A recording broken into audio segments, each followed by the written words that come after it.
diketahui bahwa itu terjadi karena rusaknya pembuluh darah atau jaringan di daerah hidung.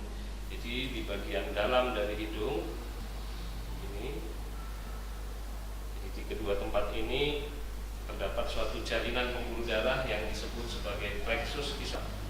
Plexus ini sangat tipis sehingga mudah timbul perdarahan apabila robek, dan ini sering terjadi pada anak-anak yang mengalami demam, mengalami perubahan tekanan udara atau perubahan suhu.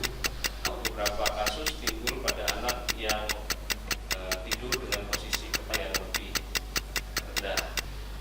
Teknik ini hanya digunakan sebagai pertolongan pertama. Jadi setelah dilakukan tata laksana mimisan atau perdarahan lewat hidung, penderita harus segera dibawa ke sakit atau puskesmas untuk diberikan pengobatan atau penegakan diagnosis. Perlu diketahui bahwa hidung itu berfungsi untuk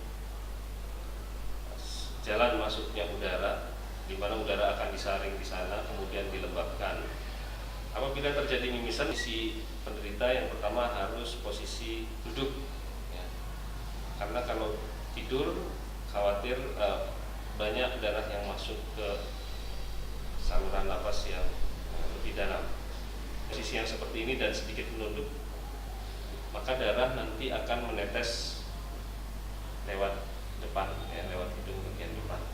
Kemudian penderita disarankan untuk bernapas lewat mulut, terus membuka mulut, ya, napas lewat hidung. Oke. Kemudian bisa tekan di daerah puncak dari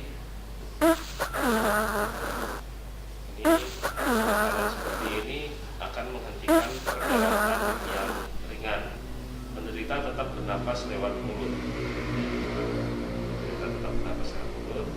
Kita pertahankan kondisi seperti ini 5 menit, kemudian dilihat. Pada anak kecil biasanya perdarahan berhenti. Pada orang dewasa dengan sebab perdarahan yang lain, misalnya tekanan darah yang tinggi, teknik ini biasanya gagal, sehingga perlu di kasa. Di kasa kita buat sebagai tampon, ya.